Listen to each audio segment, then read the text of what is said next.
10 mesi fa nella notte hanno fatto sia gli scavi giù vicino a casa mia e anche qua. Hanno specificato che questi buchi servono a svuotare le sacche di gas che si sono create nel sottosuolo. Sono passate più di 60 ore dalle 8:40 di quel maledetto 11 dicembre e qui a Ravanusa, mentre continuano senza sosta le ricerche degli ultimi 2 dispersi, rimbomba la voce che nella zona vicina all'esplosione più volte si sia sentita puzza di gas. Alessandro e Isabella, che vivono a circa 200 metri da qui, ci raccontano cosa è successo alcuni mesi fa. Precisamente a gennaio, dopo le festività di Natale, stavo smontando l'albero, visto che abbiamo tutti i cassonetti della spazzatura fuori. Praticamente ho sentito un vorto d'oro scendendo fuori di gas che proveniva esattamente da qui. Mi sono subito insospettita, ho chiamato un mio parente che fa parte dei vigili urbani e mi ha detto di chiamare subito i vigili del fuoco. Sono venuti subito.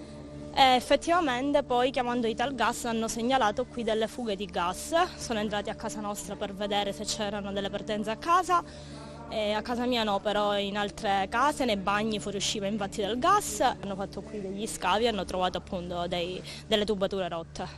Quella notte siamo stati mandati tutti dalla zona, quindi ci siamo trasferiti noi in campagna per 2 giorni. Hanno tolto l'elettricità e tutto e poi siamo rientrati, comunque ci hanno detto che ci avevano messi in sicurezza.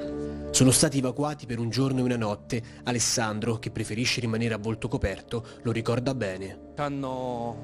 Di notte ci hanno fatto evacuare perché abbiamo chiamato subito i carabinieri e i vigili del fuoco, perché si sentiva puzza di gas.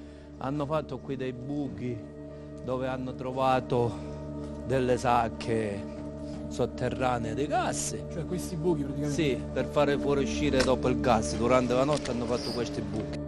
E hanno fatto questo scavo qua durante la notte, che dopo hanno ricoperto dove c'è questa stigia qua. E tutta da qui sotto fino a giù hanno fatto tutti questi buchi per fare fuoriuscire le sacche di gas creatosi sotto. Ma loro le hanno chiamate sacche di gas?